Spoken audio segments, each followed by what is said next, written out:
Hello and welcome to Corporate Culture, your podcast about cooperation, conflict, and culture at work. Today we speak with Juan Camilo Herrera. Hello, Juan. Nice to see you. Hi, Paul. Thanks for inviting me to your podcast. I'm having a good Colombian coffee, and I'm happy to be here with you in your program and to discuss about many issues regarding Latin America and Europe relationships. Great. And Juan, I have your CV here. I'm on your LinkedIn page, and it's a very long CV. So I think if I read everything, will be 1 hour at least until I have everything. So maybe just a background for our listeners. You are a trained lawyer.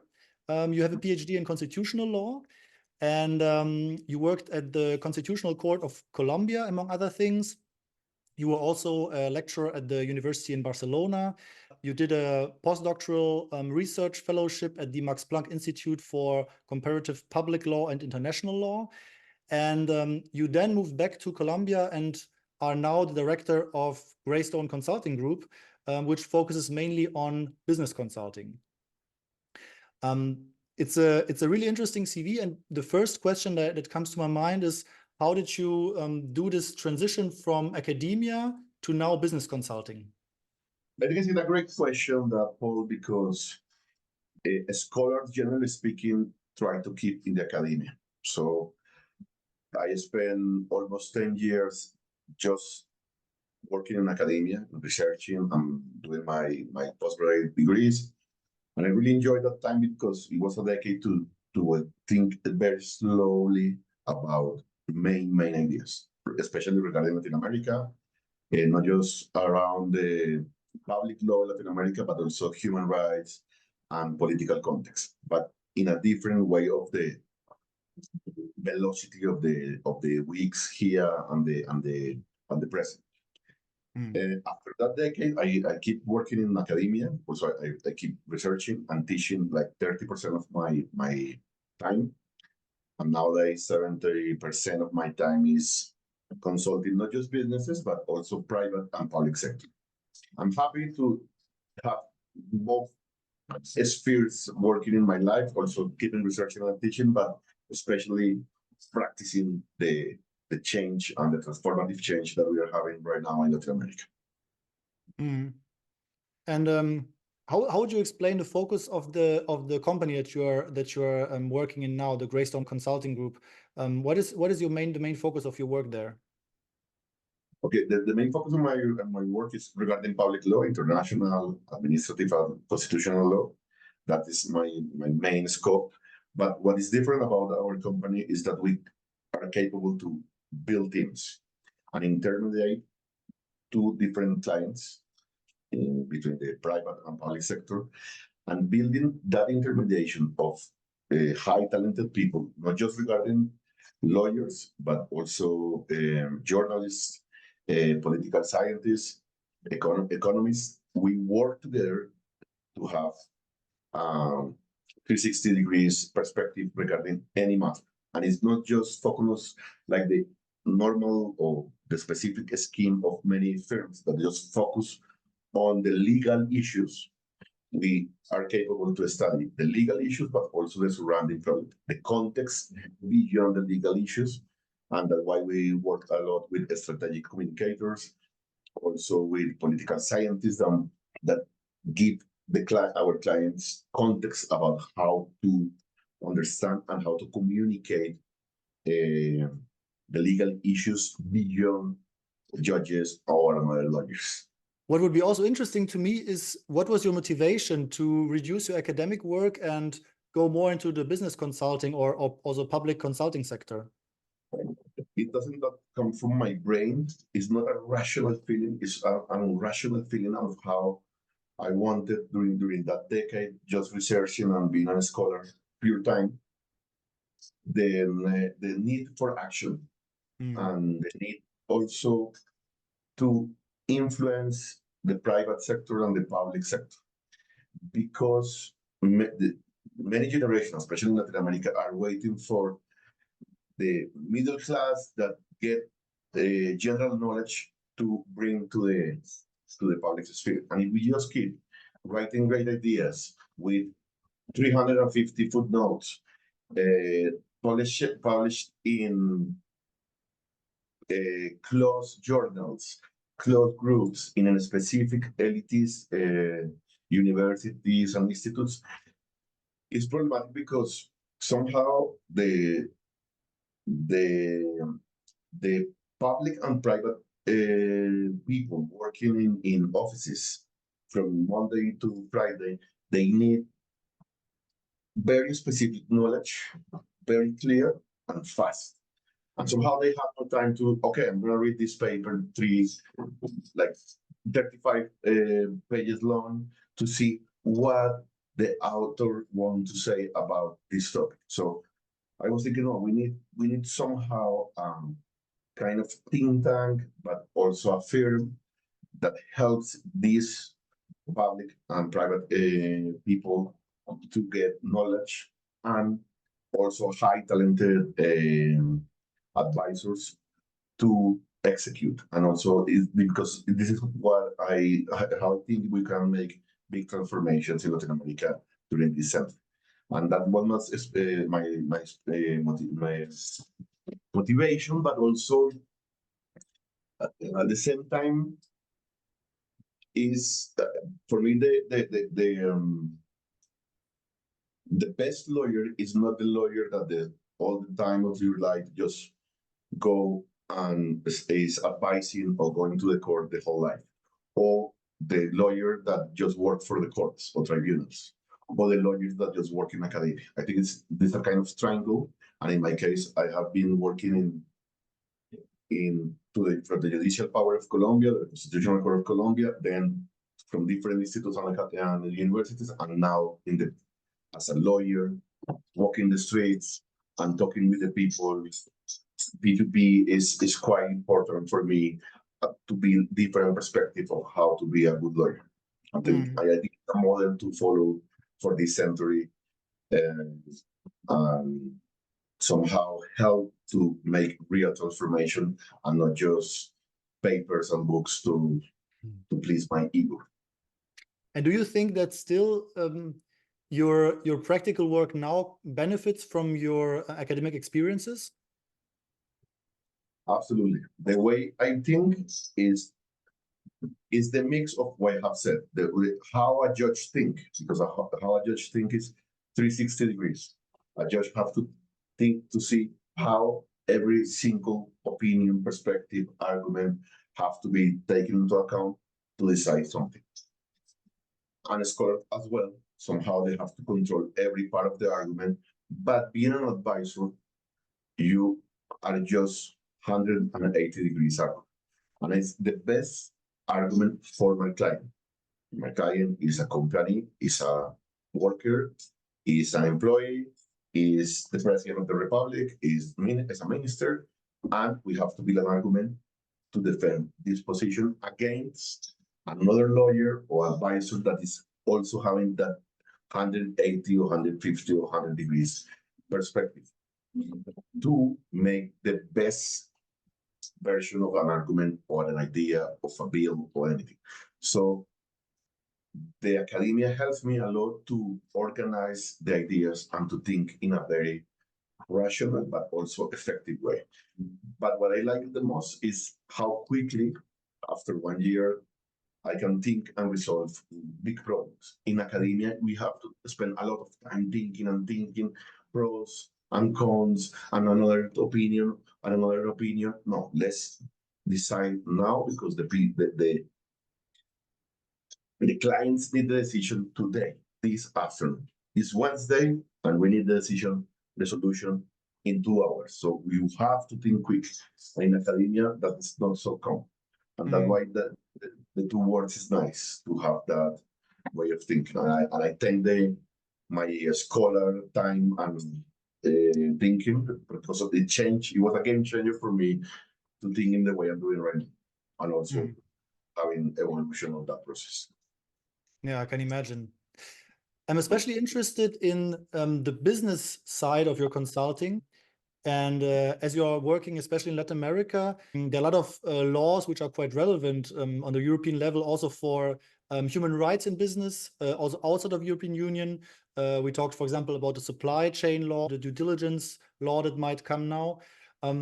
What is your perspective on that? What is the connection between human rights and business, and how relevant is it in the context and in the work that you're doing? It's absolutely relevant, the relationship between human rights, business, and environment. I will always say human rights, environment, environmental issues, and businesses. In Latin America and in many parts of the world, during the last century, we have dormant clauses in many aspects of our constitutions and treaties. Human rights were dormant clauses. Somehow it was a symbolic dispositions regarding freedom, equality, due process, and liberties in general. Gradually, especially in the second part of the last century, we'll start awakening the dormant clauses. In the 70s, the 80s, in Europe, after the war, in our military rulings in Latin America. After that, especially in the 80s, we'll start awakening and taking seriously that human rights. In this century, the change of that rights that we have in our constitutions, including Venezuela and Cuba, across the Americas, we have a big and a strong menu of human rights and with principles and duties. Why is so relevant in Latin America? Because somehow we are not mixing human rights and businesses. It was something that it was just for the state or just in specific cases. But the game changer here is that in this part of our century, the awakening of that human rights and businesses is the core of the operation of many companies, not just for this year, but for the decades to come. The UN guidance principles on businesses and human rights is quite important here. The EU corporate sustainability due diligence law is absolutely relevant, and I hope it pass the European law, Parliament of the European law of the European Union, and make that something relevant around the world, because Europe somehow is quite important for Latin America for the high standards of due diligence that will help corporate responsibility, for instance. The supply chain transparency is absolutely relevant for not just for the company, but for the people, the communities, and the full perspective of the operations of the companies here in Latin America. Employees' rights, transparency regarding this point. The environmental impact is absolutely relevant. For instance, in Latin America, we have the Escazú Treaty that many countries in the region have approved in the internal regulations at the domestic level. That helps a lot to make a bridge between companies and communities, and also future workers and all the operation of these companies in the region. Yeah, we started the discussion about these European laws that are implemented or are in the process of implementing. You also mentioned some regional laws, in Latin American region, and you talked about this awakening in this decade when it comes to business and human rights. Would you say that this awakening is mainly a consequence of European decisions that are kind of imposed or have consequences for Latin America, or were there some dynamics inside of Latin America as well in this regard? I think it's a mix between different processes that somehow share many key aspects. For instance, regarding the European Union, there are several soft and hard law mechanisms to improve and so how to pressure these high standards. especially regarding environmental issues and human rights. But in Latin America, we have a long story of a special relationship with the environment. And for instance, just to give you an example, like in Colombia is one of the first countries in the world with India and New Zealand to give rights to a river, aside being not just giving protection to a river, but also considering a river as a legal person or a jungle as a river person. And that is a specific and a special relationship with how we in Colombia and Latin America in general, because of the indigenous influence, how we understand, or we are trying to understand nature in general. And that is a specific Latin American figure. Of course, many companies working here want to comply with that, but others not. So I think it's a mix of different processes, but in Latin America, we have a specific figure and a specific thing to share to the world, and it's that specific indigenous, Afro-descendant, and Creole understanding of how understand nature or other animals or in general the environment. And in that case, it's also a great opportunity to, between the inequality that we have in Latin America, to comply with high standards, for instance, of the Inter-American Court of Human Rights, or the supranational standards coming from the Alliance of the Pacific, the Andean Community, the Mercosur organization, and others that work in our region. Mm-hmm. You mentioned this example of Colombia with the rivers. Before, you also referred to some other country examples inside of Latin America. And I was wondering, so obviously these different countries have different constitutions. And as you are a constitutional lawyer, how big of a role do these different constitutions play for business development? Would you say there are some countries with certain constitutional regulations that make business development easier? Or would you say that Latin America generally works in a rather similar way? What is your impression about that? I think in Latin America, we face a paradox here regarding this topic, because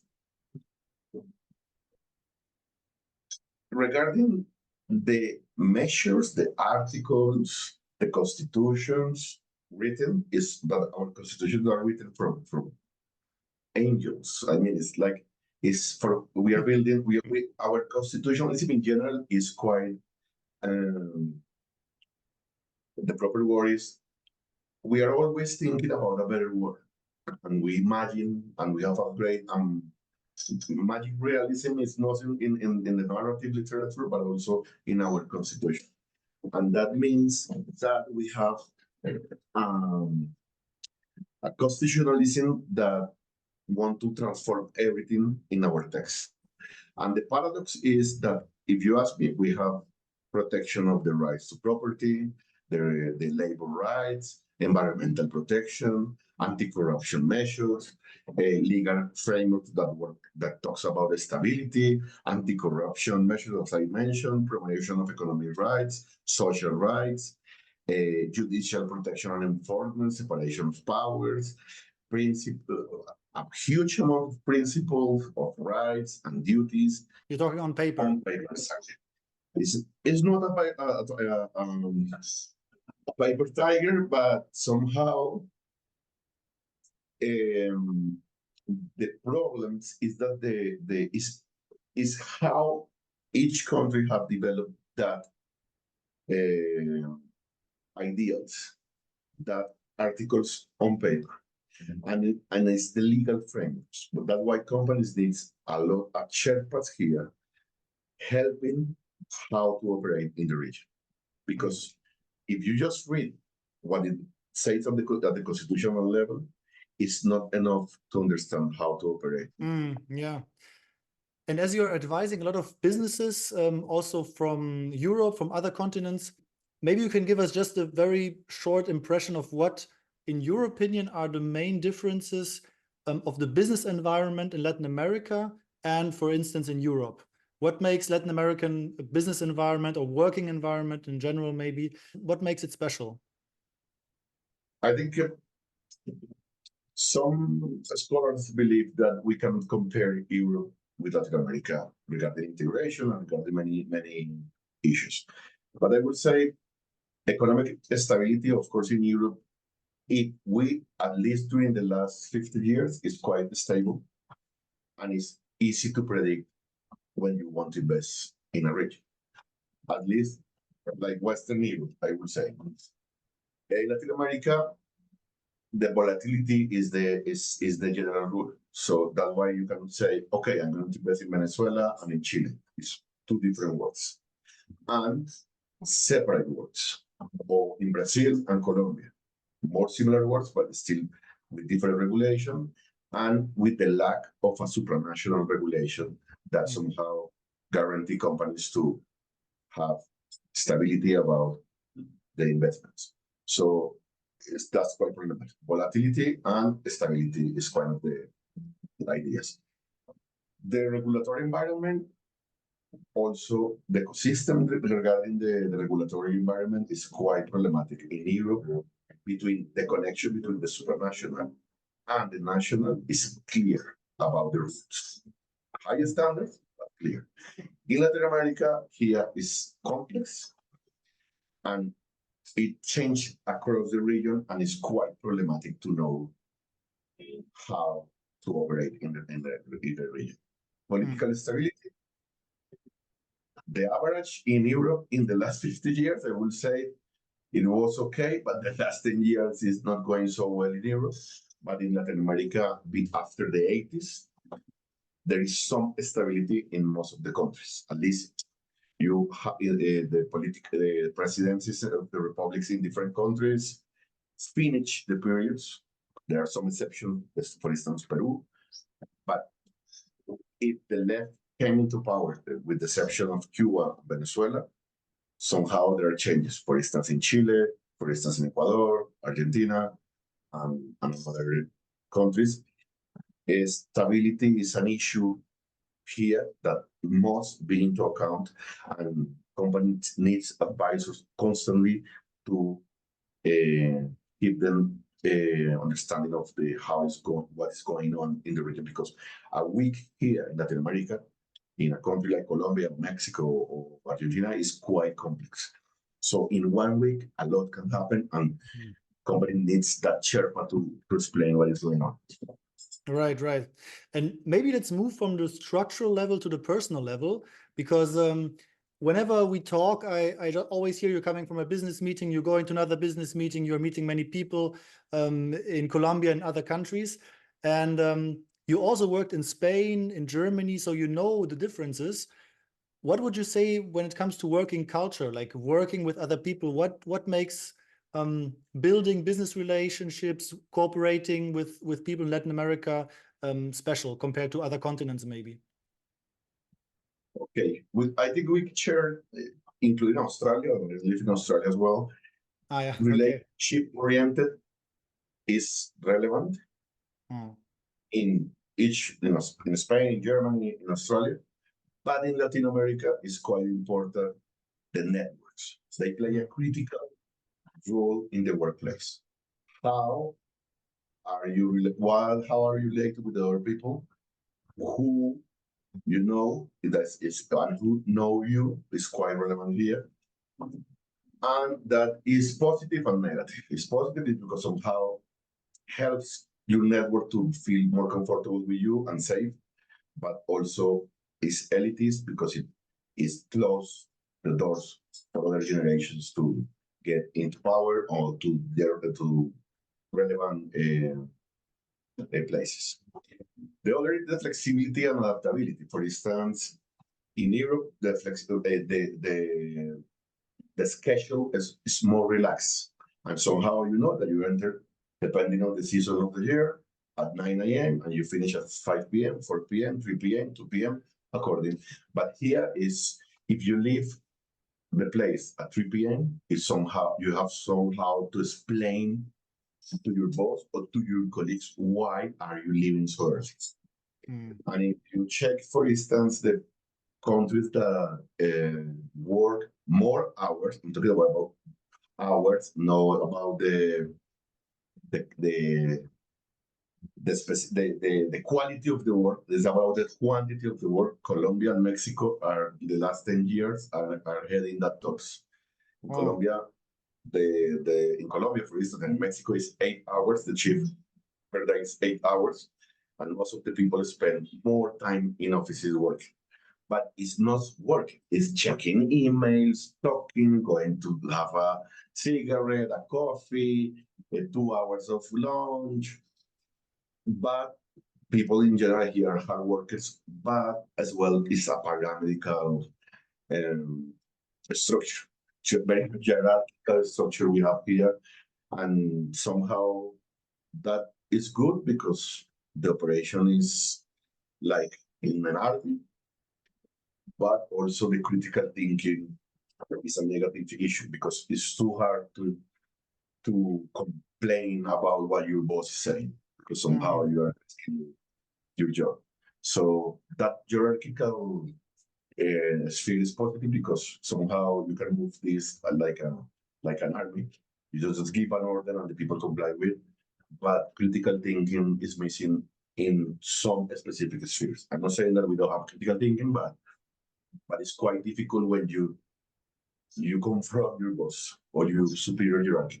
Here is an issue here, and it is problematic. The communication style here is also more formal. It's quite very formal. Everyone is a doctor here without a degree of PhD. So somehow, because I have a tie with me, I am wearing a tie, or I have a suit, or the people respect me. And they call me doctor. They usually call doctor everyone here. You're a real doctor without a tie, right? Exactly, absolutely. So that is quite.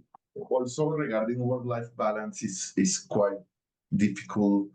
All the time you have to explain. It's like 2-3 months pregnancy leave.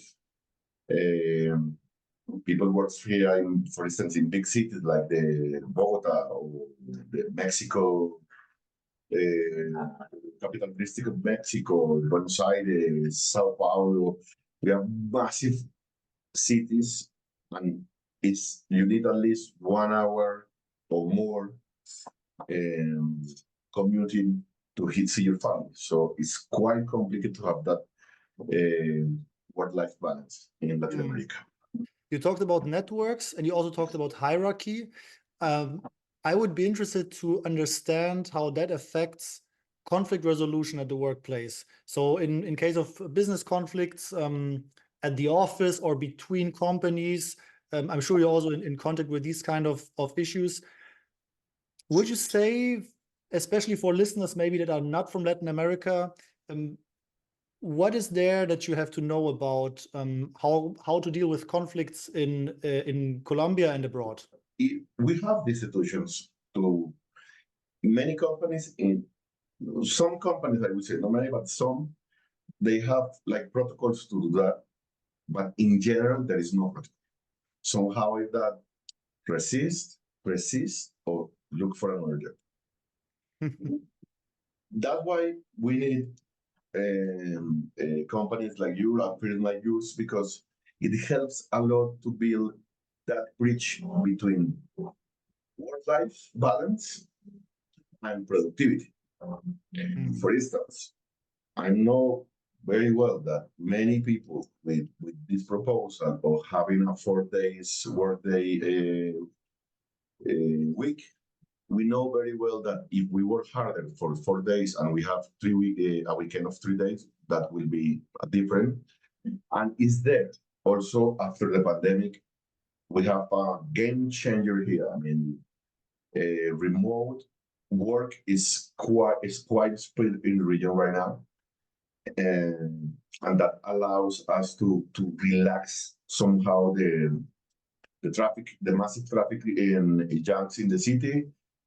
But we are in need of more skills to how to balance that and how to break that hierarchical structure that we have in general here. Maybe as a last question before we end, I would be interested, If you would talk to foreign companies from outside of Latin America who want to start cooperation in Latin America, who want to improve their cooperation, who want to build business, build contacts in Latin America, what would be your main advice? Hire a Sherpa. This is a quite problematic mountain with a lot of problems during the road. So, for instance, to understand local regulation and legal frameworks, you need advisors that knows very well how to move across the month, a Sherpa that knows how the legal framework works here, because we have spaghetti bowls regarding legal frameworks everywhere. If you want to go to environmental issues, to mining, for instance, it's like having a spaghetti bowl. There is a regulation here that comes from the environmental ministry. There comes another regulation that comes from the Ministry of Culture, and then another from because there are anthropological and measures here, and then you move regarding the participation of indigenous communities, and then taxation, and so somehow that's why you need advice. You need someone here in situ building strong local relationships. Why? Because here the corruption is an issue. So building that network will help you to understand where are the toxic people that might give you a bad experience here.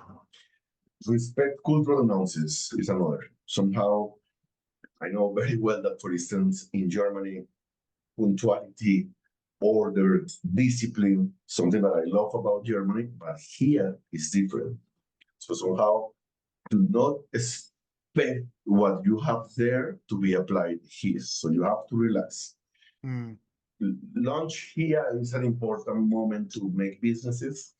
Also, coffees or cafes are also good places to make business here. It's part of the culture. It's not usually, you might say, no, meet me at my office and see how serious we are. No, maybe the client want to be in a cafe or in a specific restaurant to know you better. So that's something that's a cultural issue. Right. The other is invest in local talent. Because somehow, because of the colonial past, we have that perception of, okay, you are paying 3 times to this professional that comes from X country or from Europe. And here we have high talented people that might feel underestimated, underqualified, because we say, I have more degrees, I know the context better than other persons that grow up in another context, and that's why local talent is quite important. Focus on corporate social responsibility, I think, is absolutely important. Social responsibility gives you more revenues here because the people trust the company, because you are helping my family, because people here seriously believe that once you enter to a corporation, you are part of the family. And being part of the family means a lot. So I think social responsibility is quite important here. Latin America is a young continent. Europe is an old continent. So a continent with experience is a continent with a violent past, with a beautiful present, with an unknown future. Invest in Latin America, but invest not just for money, invest for human beings, invest for communities, for the future of the world, and somehow a way to balance the mistakes that Europe made in the past. So there's a future that we can live together and have a great experience together. There was a lot of very good advice, Juan. Thank you very much. And it really made me want to come to Colombia to visit you soon. I wish you all the best with your company, with all your future projects, and hope to see you again very soon. Thanks, Paul. Thanks to our listeners. Okay, if today is the morning or the afternoon or the night when our listeners or viewers watch this program, I hope some ideas can be relevant today or in the future.